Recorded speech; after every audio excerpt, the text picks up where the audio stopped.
Maths అవన్నీ అస్సలు అస్సలు రాదండి బాబోయ్! హ్మ్. టార్చర్ మ్యాథ్స్ నాకసలు ఇష్టం కూడా లేదు. ఫేవరెట్ సబ్జెక్ట్ ఏంటి? సైన్స్ చాలా ఇష్టం. ఓకే. బయాలజీ అలా అంటే కొంచెం అన్నీ తెలుసుకునేవి ఇష్టం. మీకు కాకినాడ లాంటి ఒక టౌను. ఒక ఆడపిల్లంటే స్కూలుకెళ్ళాలి, కాలేజీకెళ్ళాలి, ఎత్తిన తల దించకూడదు. అలాంటి వయసులో, చాలా చిన్న వయసులో నేను రీల్స్ చేస్తాను. హుహు. హ్మ్. నేను హ్మ్. స్టార్‌నవుతాను. చాలా చిన్న వయసులో బలంగా నమ్మిన తరువాత చుట్టుపక్కల ఉన్న బంధువులు, ఆడపిల్లనేంది అలా వదిలేశారు, ఆడపిల్లనేంది అలా పెంచుతున్నారు. ఇలాంటి మాటలన్నీ మీ అమ్మగారు విన్నారు, మీరు విన్నారు. అన్నిటిని దాటుకొని సోషల్ మీడియాలో ఒక స్టార్ అయ్యారు.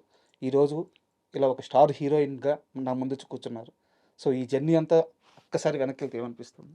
అంటే మమ్మీ చాలా సపోర్టివ్. హ్మ్. నాకంటే ఎక్కువ మమ్మీకి నేను హీరోయిన్ అంటే అలా సిల్వర్ స్క్రీన్ మీద చూసుకోవాలని మమ్మీకుండే.